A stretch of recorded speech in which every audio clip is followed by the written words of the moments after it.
mean, 80s? honestly, the 80s is where it really made its mark. I mean, the Right. 70s is when, okay, so Dutch kickboxing basically is where Kyokushin karate guys, which are full contact karate guys, start taking on the Thais.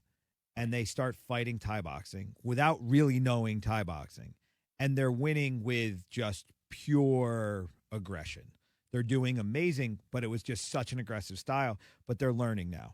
And then you have this mashing of Kyokushin and Thai boxing together. So now you have Dutch kickboxing. So it's basically the precursor to K1. They didn't like the clinch because they come from Kyokushin karate where there was no gripping, no clinching at all. So they took the techniques they liked from Thai boxing, the techniques they liked from Kyokushin, and they kind of made their own kickboxing style. And so, yeah.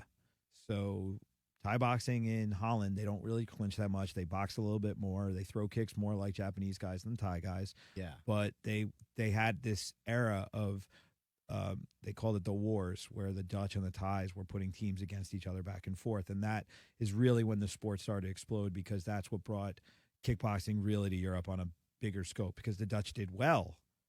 And, you know, everybody likes a winner, Sure. so they're winning, so it Yeah. grows. Yeah.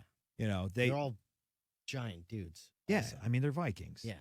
They're descendants of people that, you know, basically ate fish and yogurt and, you know, traveled in boats and took people over. Yeah. It's not their, my not in my it's not my blood. DNA. I'm Irish, you Yeah. know.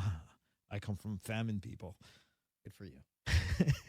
But you know, it's interesting. I could have like a really long historical Sure. conversation about how this stuff has all evolved. But yeah, like yeah, Dutch kickboxing is not a long thing. And I mean, people think like karate is this ancient thing. Karate's not as a Japanese thing. It's really like World War II time era. Judo is only like post World War II. But I guess another reason why, like the 90s, why it all started blowing up is that for so long,